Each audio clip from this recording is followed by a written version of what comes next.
Dear children, today we are going to see 11th accountancy chapter 4 about the ledger. Okay, first now I am going to teach you how to post the journal entries into ledger account. Okay, first see the exercise number 1.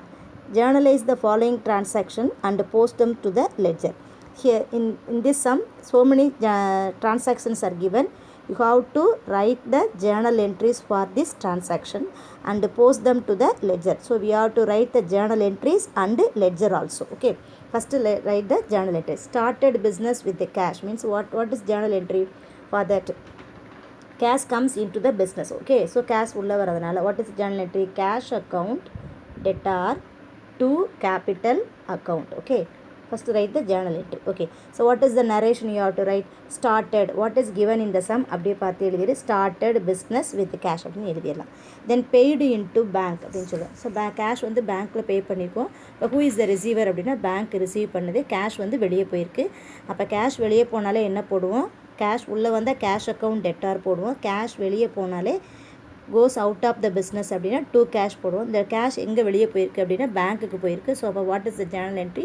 Bank account debtor to cash account. Okay, then third one, purchased goods from Ramesh for cash. Purchase goods from Ramesh for cash. So goods நம்ம என்ன purchase பண்ணியிருக்கோம்? கேஷ்க்கு purchase பண்ணியிருக்கோம். இப்போ கேஷ்க்கு purchase பண்ணால் cash என்ன செஞ்சிடும்? வெளியே போயிடும். ஸோ கேஷ் வெளியே போனாலே what Journal entry have to right? To cash account. If cash goes out of the business means we have to write to cash account. So cash goes out, reason for cash goes out means we have purchased the goods from Ram. Okay, so we have to write the what account? Purchase account. So what is the journal entry? Purchase account debtor to cash account. So three entries now we have seen. First one, cash account debtor to capital account. Then second one capital account. Then second one paid into bank அப்படின்னும் போது bank account debtor to cash account. Then third one what? Purchase account debtor to cash account. So now we have to, so journal entry is over. Okay, now we have to prepare ledger account for each debit and credit items. So here debit what account is there? Cash account is there. So we have to prepare cash account. Then credit la what account is there? Capital account. So we have to prepare capital account also. So in here two accounts we have to prepare, cash account and capital account. The next journal entry here, debit la bank account இருக்கு, credit la cash account இருக்கு. So we have to prepare bank account also. Then credit la cash account prepare பண்ணோம், already cash account is prepared no. So அப்போ we no need to prepare this cash account prepare பண்ண தேவையில்லை. The next third entry la purchase account debit ல இருக்கு. அப்போ what account we have to prepare? Purchase account prepare பண்ணணும். கிரெடிட்டில் என்ன account இருக்குது? Cash account இருக்குது. அப்போ we have to prepare the cash account. So prepare purchase account ஏற்கனவே இல்லை, அதனால் ப்ரிப்பேர் பண்ணுறோம். பட் கேஷ் அக்கௌண்ட் ஏற்கனவே இங்கே இருக்குது, isn't it? ஸோ அதனால் என்ன பண்ண தேவையில்லை. ஸோ கேஷ் அக்கௌண்ட் ப்ரிப்பேர் பண்ண தேவையில்லை. See the tick items. how many accounts we have to prepare? Cash account, capital account, bank account and purchase account. So we have to prepare 4 accounts, 4 ledger accounts. So for journal entries means one side is enough. For ledger na we have to use the double sides of the notebook. Okay, let us see the. So in the books of journal entries we have to write the single page itself. Okay, left hand side you write the journal entry, or right hand side you have to write the journal entry. So in the books of அப்படின்னு போட்டு next heading என்ன எழுதணும் அப்படின்னா Journal entries அப்படின்னு நம்ம போடணும். அடுத்து date போட்டுக்கணும், பர்டிகுலர்ஸ் போட்டுக்கணும், debit ledger folio and debit அப்படி கிரெடிட் போடணும். ஜேர்னலாக இருந்தால் ஜேர்னல் என்ட்ரிஸ் போடுறப்ப லெட்ஜர் ஃபோலியோ அப்படின்னு போடணும். லெட்ஜர் போடுறப்ப நம்ம என்ன போடணும் அப்படின்னா ஜேர்னல் ஃபோலியோ அப்படின்னு போடணும். ஓகே, ஜேர்னல் என்ட்ரிஸ் போடுறப்ப லெட்ஜர் ஃபோலியோ போடணும். லெட்ஜர் ஓப்பன் பண்ணுறப்ப ஜேர்னல் ஃபோலியோ அப்படின்னு நம்ம போடணும். Are you clear that? So already we have seen the 3 journal entries. Now I have seen இந்த டேட் காலம்ல ஃபஸ்ட்டு இயர் எழுது, அப்புறம் டேட் January 1 அப்படின்னு போடணும். அதே மாதிரி எல்லா ஜேர்னல் என்ட்ரிஸ்க்கும் ஃபஸ்ட்டு இயரு அப்புறம் date. So one time year is enough. அடுத்துல டேட் மட்டும், அந்த டேட் ஆஃப் டிரான்சாக்ஷனை மட்டும் நம்ம எழுதினா போதும். So already you know how to make the journal entries. Okay, now we are going to see. So in the journal entry first we have to write the cash account and capital account. So we have to prepare cash account and capital account. So next give the capital account. See, cash account போட்டாச்சு. இந்த cash account first என்ன சொல்றோம்? Cash account open பண்ணியாச்சு. So left hand side debtor அப்படின்னு போட்டுக்கிறோம். Credit சைடில் right hand side நம்ம என்ன வேர்டு போடுவோம், கிரெடிட் அப்படின்னு போடணும். நெக்ஸ்ட்டு டேட்டு, பர்டிகுலர்ஸ், அமௌண்ட் போடுவோம். Here also date, particulars, amount போடுறோம். ஓகே. ஸோ ஃபஸ்ட்டு இங்கே என்ன first January cash account debtor to first January what cash account debtor to capital account. Okay. அப்போ கேஷ் அக்கௌண்ட் நம்ம போட்டாச்சு, right. So cash account debtor அப்படின்ற போது debit side நம்ம வந்தாச்சு. So cash account debtor debit சைடில் வந்துச்சு. இப்போ என்ன அக்கௌண்ட்டுன்னு லொக்கேட் பண்ண போகிறோம், அடுத்து என்ன பண்ண போகிறோம், ரெக்கார்ட் பண்ண போகிறோம். எதை ரெக்கார்ட் பண்ண போகிறோம், 2 கேபிட்டல் அக்கௌண்ட்டை ரெக்கார்ட் பண்ணணும். ஸோ 2 அப்படின்ற கேபிட்டல் அக்கௌண்ட் நம்ம ரெக்கார்ட் பண்ணுறோம். ஸோ டெபிட் சைடாக இருந்தால் 2ன்னு போடணும், கிரெடிட் சைடாக இருந்தால் பை போடணும். இப்போ கேஷ் அக்கௌண்ட் டெபிட் சைடில் இருக்கிறதுனால நம்ம டெபிட் சைடு ரெக்கார்ட் பண்ணணும். எதை ரெக்கார்ட் பண்ணணும்னா 2 கேபிட்டல் அக்கௌண்ட், கேஷ்க்கு கீழே என்ன இருக்கோ அதை ரெக்கார்ட் பண்ணணும். அது கிளியர் தட். ஸோ திரும்ப ஒன் டைம் சொல்கிறேன். We have to prepare the cash account போட்டுட்டு கேஷ் அக்கௌண்ட்டு டெபிட்டில் இருக்கிறதுனால நம்மளும் டெபிட் சைடு வந்துடணும். வந்துட்டு கேஷ் அக்கௌண்ட்டு கீழே என்ன இருக்குன்னா 2 கேபிட்டல் அக்கௌண்ட் இருக்குது. அப்போ 2 கேபிட்டல் அக்கௌண்ட்டை ரெக்கார்ட் பண்ணணும். எவ்வளோ அமௌண்ட்டுக்குன்னா 10,000 ருபீஸ்க்கு ரெக்கார்ட் பண்ணணும். Okay. The next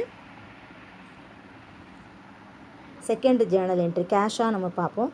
second Journal entry bank account debtor to cash account, bank account debtor to cash account, bank account debtor to cash account. அப்போ நீங்கள் என்ன ப்ரிப்பேர் பண்ணணும், கேஷ் அக்கௌண்ட் ப்ரிப்பேர் பண்ணணும். இங்கே கேஷ் அக்கௌண்ட் எங்கே இருக்குது, கிரெடிட்டில் இருக்குது. அப்போ நம்மளும் கேஷ் அக்கௌண்ட்டில் என்ன சைடு போகணும் அப்படின்னா கிரெடிட் சைடு போகணும். பட் எதை ரெக்கார்ட் பண்ணணும் அப்படின்னா பேங்க் அக்கௌண்ட்டை ரெக்கார்ட் பண்ணணும். ஸோ கேஷ் அக்கௌண்ட் கிரெடிட் சைடில் இருக்குது. So we have to move to the credit side of the cash account and record bank account. See so we have move to cash account credit சைடில் இருக்கிறனால.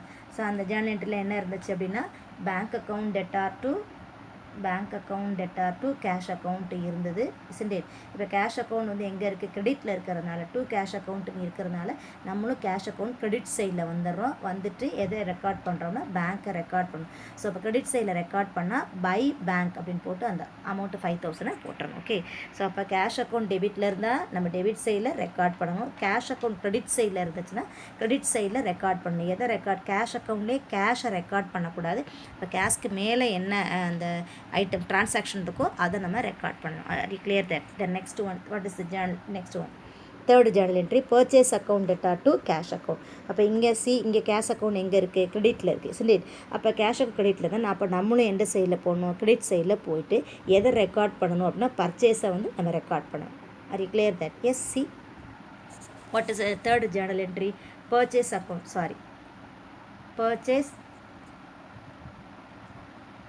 Purchase account debtor to cash account.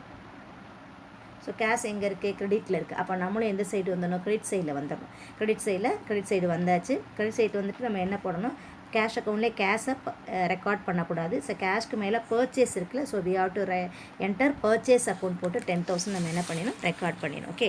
இப்போ now we have to balance the cash அக்கௌண்ட்டை நம்ம என்ன பண்ணணும், balance பண்ணணும். Cash அக்கௌண்ட்டை balance பண்ணப்போ இந்த டெபிட் சைடு டோட்டல் 10,000 இருக்குது. ஸோ டெபிட் சைடு டோட்டல் எவ்வளோ இருக்குது அப்படின்னா டெபிட் சைடு டோட்டல் 10,000 இருக்குது. கிரெடிட் சைடு டோட்டல் எவ்வளோ இருக்குது அப்படின்னா ஃபஸ்ட்டு வந்து 5,000 இருக்குது. அப்புறம் இங்கே என்ன இருக்குது அப்படின்னா 1,000 இருக்குது. அப்போ டோட்டலாக எவ்வளோ இருக்குது, 6,000 இருக்குது. இப்போவே டெபிட் சைடு டோட்டலும் கிரெடிட் சைடு டோட்டலும் என்னவாக இருக்கணும், ஈக்குவலாக இருக்கணும். But it is not same. So we have to equalize that balance that account balance பண்ணோம்னா so how much cash in our hand we can find out. okay. அப்போ இங்கே 10,000. அப்போ டெபிட் சைடில் நம்ம என்ன செய்யணும், 2 லைன்ஸ் விட்டுட்டு இந்த 10,000க்கு மேலே ஒரு லைனு 10,000க்கு கீழே ஒரு லைன் போட்டுடணும். அதே மாதிரி இங்கே என்ன பண்ணணும், 10,000 அப்போ எது பிக்கஸ்ட் நம்பரோ அந்த டோட்டலை 2 சைடும் போட்டணும். டெபிட் சைடும் 10,000 காமிக்கணும், கிரெடிட் சைட்லையும் நம்ம என்ன காமிக்கணும், 10,000 அப்படின்னு காமிக்கணும். இந்த 10,000 காமிச்சிருக்கேன், அங்கேயும் 10,000 காமிச்சிருக்கேன். அப்போ 2 சைடும் 10,000 போட்டுறணும். பட் ஆனால் இங்கே கிரெடிட் சைடு ஆட் பண்ணோம்னா 6,000 தான் இருக்குது. ஸோ இப்போ we have to add what 4,000 add பண்ணோம்னா என்ன கிடைக்கும், totally we can get the total 10,000 நமக்கு கிடச்சிரும். ஓகே. அப்போ இந்த 4,000 பேலன்ஸ் நம்ம கையில் இருக்குது. ஸோ அப்போ எவ்வளோ கேஷ் உள்ளே வந்திருக்குன்னா 10,000 உள்ளே வந்திருக்கு. பேங்க்கில் போய் ஒரு 5,000 கட்டிட்டோம். பர்ச்சேஸ் பண்ண 1,000 போக மிச்சம் 4,000 நம்ம கையில் இருக்குது. அப்போ கேஷ் இன் ஹேண்டு 4,000 கையில் இருக்குது. அப்போ இதுதான் பேலன்சிங் ஃபிகர். அப்போ இந்த பேலன்சிங் ஃபிகரை நம்ம எப்படி பண்ணுறோம், இந்த 10,000 பேலன்ஸ் பண்ணால் தான் நமக்கு 10,000 கிடைக்கும். 6,000 10,000 மைனஸ் பண்ணால் தான் நமக்கு பேலன்ஸ் 4,000 நமக்கு கிடைக்கும் இல்லையா. அப்போ இந்த 4,000 how can we say that means balance carry down அப்படின்னு சொல்லிட்டு என்ன பண்ணுது, 4,000 என்ன பண்ணணும், நம்ம ரவுண்ட் பண்ணி நெக்ஸ்ட் மந்த் அந்த 10,000க்கு கீழே என்ன கொண்டு வரணும் அப்படின்னா அடுத்த நெக்ஸ்ட் மந்தில் February 1 அப்படின்னு போட்டுட்டு February 1 அப்படின்னு போட்டுட்டு நம்ம என்ன பண்ணணும் 2 பேலன்ஸ் ப்ராட் டவுன் போட்டு இந்த 4,000 நம்ம கொண்டு வந்தோம். Are you clear there? So because 2 sides I am taking, so that is not clear one. Next time onwards, so I will do this ledger account in a single page. You write, so don't think that we can write the ledger account in the single page for scarcity of place. Okay, scarcity of video, I am writing the ledger account in one side only. Okay, but while doing the homework you have to use the double side and do the ledger account, don't do the ledger account in a single page. Okay, yes.